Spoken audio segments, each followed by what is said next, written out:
Olá pessoal, sejam bem-vindos a mais um Espaço Heráclito. Meu nome é Flávio Ricardo Vassoler e hoje eu quero colocar em diálogo aqui no nosso Espaço Heráclito dois grandes autores para que nós entendamos a possibilidade de permanência da história como um movimento em busca de um sentido. São eles Hegel, o filósofo alemão Georg Wilhelm Friedrich Hegel, e o nosso escritor russo, que é um habitué aqui do nosso Espaço Heráclito, o Fyodor Dostoiévski. Eu já já trouxe aqui no nosso Espaço Heráclito rudimentos da discussão que eu pretendo fazer hoje com vocês, nos momentos aqui do nosso programa em que eu discuti Dostoiévski e o sonho de um homem ridículo. Esse texto que eu considero simplesmente fundamental na obra de Dostoiévski.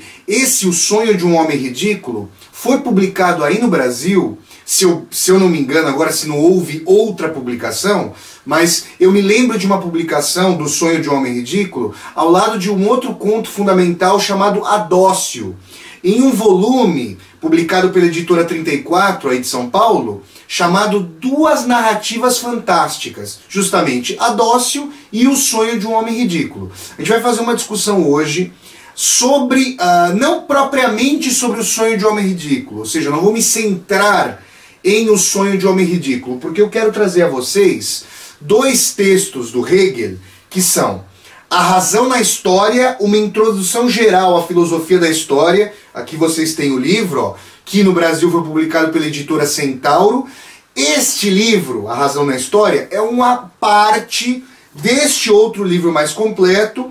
que se chama Filosofia da História, do Hegel, Vorlesungen über die Philosophie der Geschichte, palestra sobre a filosofia da história que o Hegel ministrou enquanto era professor na Alemanha. Este livro aqui primeiro, A Razão na História, é uma parte deste outro livro aqui, Filosofia da História do Hegel, e é sobre essa ideia de movimento da história como consecução de um sentido, movimento teleológico da história. É sobre isso que nós vamos falar aqui hoje no Espaço Heráclito. E aí eu faço uma ponte com o Dostoiévski, que também tinha preocupação fundamental sobre essa questão, até que nós cheguemos, por fim, em uma série de aporias, contradições, impossibilidades que foram colocadas pelo Theodor Adorno, que também foi um grande leitor de Hegel, Theodor Adorno, um dos pensadores ali da famosa escola de Frankfurt, que se estabeleceu no início do século XX e prosseguiu aí no pós-Segunda Guerra Mundial, com boa parte ali dos pensadores da escola tendo sido exilada nos Estados Unidos. Muitos deles eram judeus e obviamente não podiam permanecer na Alemanha durante o, chamemos de, governo do Terceiro Reich, ali comandado pelo Hitler, pelo nacionalsocialismo. Então nós chegaremos a essa discussão com o Adorno ao fim. Vale frisar, é lógico, que eu não conseguirei dar conta da totalidade dos conceitos aqui movimentados pelo Hegel, pelo Dostoiévski e pelo Adorno. Eu quero aqui fazer uma leitura bastante parcial, bastante circunscrita com vocês desse tipo de discussão. Tudo bem, pessoal? Mas antes de eu entrar de forma efetiva na discussão sobre Hegel, Dostoiévski, a possibilidade da astúcia da razão, e logo nós já vamos falar sobre o que seria esse movimento da astúcia da razão, eu gostaria de lembrar a vocês as três maneiras por meio das quais vocês podem assistir aos programas anteriores do nosso Espaço Heráclito. Este programa aqui é o 61º da trajetória de debates aqui do nosso Espaço Heráclito. Vale lembrar que desde o 50º programa, os nossos debates vêm sendo feitos aqui nos Estados Unidos, mais especificamente em Chicago, onde eu estou morando, desde setembro do ano passado, para concluir a minha tese de doutorado sobre o escritor russo Fyodor Dostoiévski. Então, desde o 50º programa, o Espaço Heráclito é feito aqui nos Estados Unidos. Todos os programas anteriores, que vale frisar que a trajetória do Espaço Heráclito teve início em setembro de 2013, foram feitos, os programas anteriores foram feitos em São Paulo, no estúdio da TV Geração Z, ali na Avenida Paulista. Então, para vocês assistirem aos 60 programas anteriores do Espaço Heráclito, e mais este programa que irá ao ar após passar ali na segunda-feira na nossa TV Geração Z, para vocês assistirem a todos esses programas, vocês podem acessar o Portal Heráclito, www.portalheraclito.com.br. Eu gostaria de trazer uma novidade que o Adriano da Balu Design, que é o administrador do Portal Heráclito, e eu fizemos no nosso portal para que vocês tenham acesso facilitado em relação aos programas do Espaço Heráclito. Quando vocês entrarem, eu estou aqui com a página aberta, quando vocês acessarem o Portal Heráclito, vocês vão ver, eu antes sempre falava sobre a barra superior, na qual havia um link para os vídeos. Agora vocês não precisam mais fazer isso para ter acesso aos programas, a todos os programas do Espaço Heráclito. Basta que vocês rolem um pouco a página para baixo e embaixo da seção de fotos, de fotonarrativas, a volta ao mundo em 80 cliques aqui do nosso Espaço Heráclito, logo abaixo vocês vão ver agora uma nova seção com todos os programas do Espaço Heráclito, uma seção chamada Espaço Heráclito, a partir da qual vocês podem ter acesso a todos os vídeos do nosso programa. Vale apenas frisar que todos os programas estão numerados e cada um dos programas é composto por 2 blocos. Bloco 1, bloco 2, tudo bem? Então, o Espaço Heráclito é uma das formas. A segunda forma é o nosso YouTube. Se vocês entrarem no YouTube e colocarem na barra de pesquisa Espaço Heráclito ou o meu nome, Flávio Ricardo Vassoler, vocês também vão ter acesso a todos os programas, parte 1, parte 2 de cada um deles, da trajetória do Espaço Heráclito. E a terceira forma é a página da TV UOL. A TV UOL, que é parceira da nossa TV Geração Z, pela qual vai ao ar o Espaço Heráclito, contém a maioria dos programas do Espaço Heráclito no seu acervo. Então, são essas as 3 formas. E vale frisar que o nosso Espaço Heráclito vai ao ar quinzenalmente, nas segundas-feiras, a partir das 10 horas da noite, horário de Brasília, aí do Brasil, pela página da nossa TV Geração Z, www.tvgz.com.br. Tudo bem, pessoal? Muito bem, eu vou aqui controlando o tempo aqui do nosso programa, para que nós saibamos aqui, já que a produção do programa aqui nos Estados Unidos se resume a este apresentador, vou controlando o tempo e gostaria então de começar a discussão com vocês de hoje. Eu falei já que um dos livros é o Vorlesungen über die Geschichte der Philosophie, ou a Philosophie der Geschichte, ou seja, palestras sobre a filosofia da história e não a história da filosofia, como eu havia dito no começo. Essas discussões se centram nesse livro do Hegel, que foi publicado pela editora UNB, a Filosofia da História, e A Razão na História, uma introdução geral à filosofia da história do Hegel, este aqui da editora Centauro. Eu havia dito que este livro da editora Centauro é parte deste livro mais completo publicado pela editora UNB. E que ideia nós poderíamos colocar como centralidade do debate hegeliano para a constituição da história como um movimento teleológico? O Hegel vai colocar a noção de que a história é o movimento de constituição do espírito. O espírito como a razão por detrás, a razão além dos fenômenos históricos, por detrás dos fenômenos históricos e através dos fenômenos históricos. Uma razão universal que, em seu movimento dialético, configuraria a história humana, que é o seu grande momento de constituição, como um movimento rumo à liberdade, rumo à consecução de um sentido que se irmana, que se totaliza pela realização da liberdade. E aí vocês poderiam me perguntar, mas Flávio, por que propriamente desculpem, por que propriamente a história humana e não a história do reino vegetal e não a história do reino mineral? Na verdade, Hegel vai mostrar, e isso é bem interessante, Nós podemos eventualmente fazer um programa Kardec, Allan Kardec, um dos fundadores ali, do fundador do Espiritismo, e Hegel, porque existe um paralelismo muito forte entre as concepções de movimento histórico em Hegel e no Espiritismo, mas hoje nós não falaremos propriamente sobre isso. Eu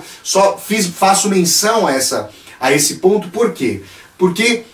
Hegel não vai dizer que a história mineral e a história vegetal são movimentos despidos de historicidade na consecução da história rumo à liberdade. Na verdade, não. O que ele vai dizer é que esses reinos da existência não têm a característica própria ao homem, ao que é humano, ou seja, a ciência de si, o movimento de autoconsciência que na sua relação, na sua constituição, se imbrica com a consciência sobre o mundo. É uma imbricação dialética em que a consciência de si pressupõe a consciência sobre o mundo, em que o mundo se faz parte da minha consciência, da consciência do homem na sua constituição de racionalidade. É nesse sentido que o movimento da mineralidade e dos vegetais não pode alcançar a liberdade a que o homem almeja, dado que lhes falta a esses reinos o movimento de constituição da razão como autoconsciência de si e consciência sobre o mundo que, mais uma vez, se volta para a constituição da história humana. É nesse sentido que o Hegel, de maneira muito geral aqui, posta no nosso espaço Heráclito, é nesse sentido que o Hegel vai falar sobre a história como um reino de constituição da liberdade. E aí, os espectadores do espaço Heráclito poderiam começar a se perguntar: mas Flávio, a história humana é repleta de contradições, repleta de idas e vindas, é repleta de movimentos que buscam pela liberdade, mas ao mesmo tempo retroagem, ditaduras que sucedem a movimentos de ímpeto democrático e assim por diante. Essa é uma colocação muito interessante, é uma colocação que, de certa maneira, tenderia a nos afastar de uma leitura mais, eu diria, ingênua e pouco dialética daquilo que o Hegel está propondo como movimento da história. Ao invés de nós pensarmos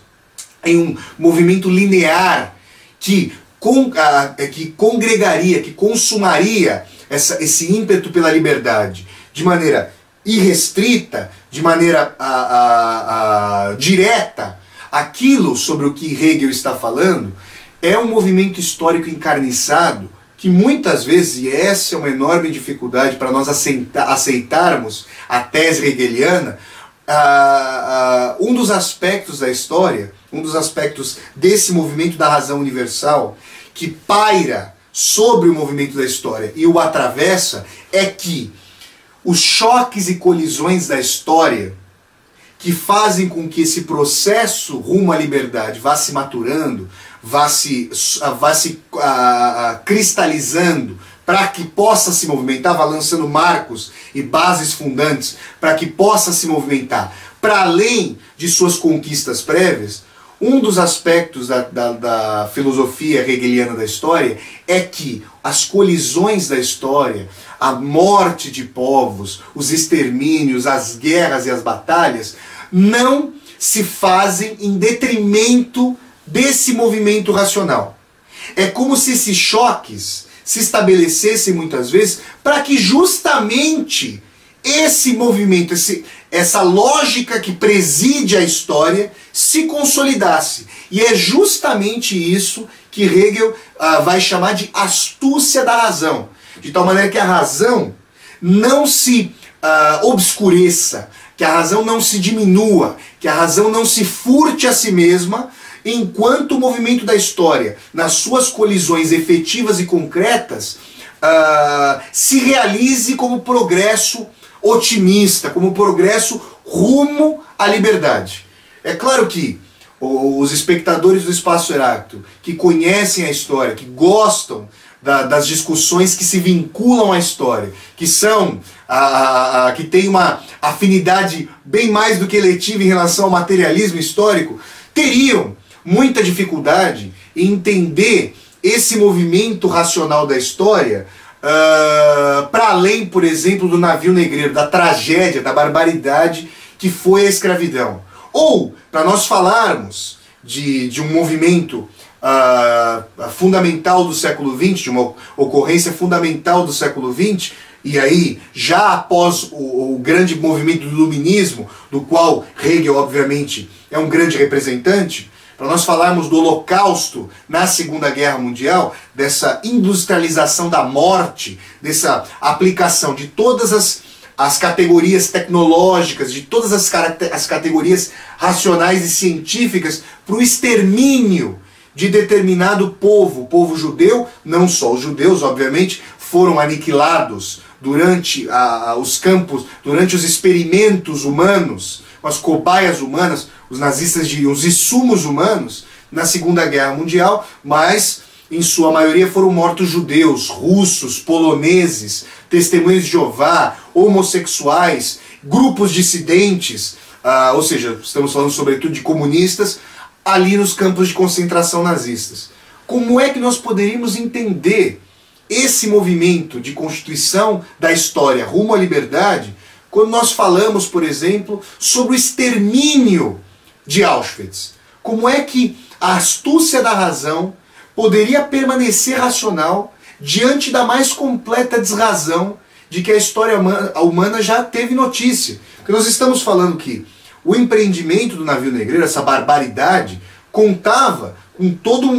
uma rota comercial, com toda uma estratégia mercantil, empregando a tecnologia náutica da época, empregando recursos de reinos africanos para capturarem escravos e os levarem até a costa, de maneira extremamente encarniçada no comércio com esses assassinos europeus, esses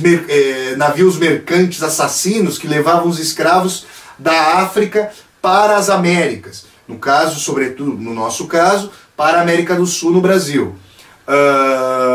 Como é que nós poderíamos continuar a falar sobre o movimento de constituição da liberdade quando nós temos em mente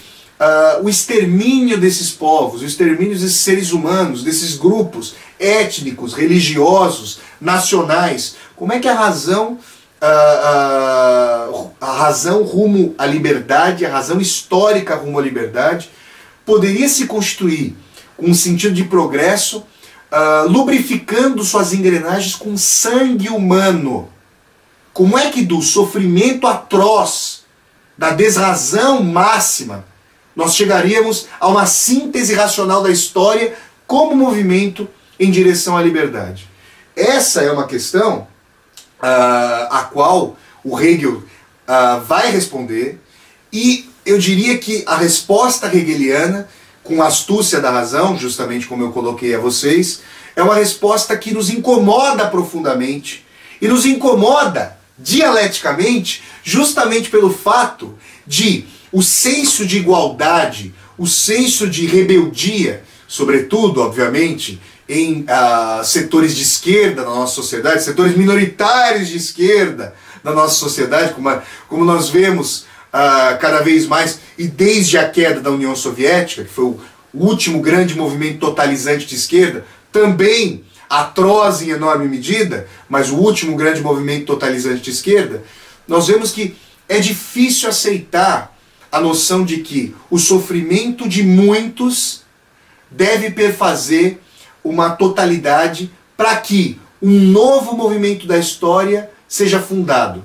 É muito difícil para a nossa consciência histórica, pautada pelos direitos humanos, pautada pelos direitos das minorias, das diferenças, um movimento muito importante, sobretudo após a Segunda Guerra Mundial, quando nós nos demos conta historicamente do que a lógica etnocêntrica e totalizante, no sentido de totalitária, pode fazer com grupos que são despidos do poder e são despidos da identidade tida como hegemônica, o que pode acontecer, o genocídio que pode ser perpetrado por essa lógica, é difícil para que nós aceitemos esse movimento. Então, eu interrompo aqui o nosso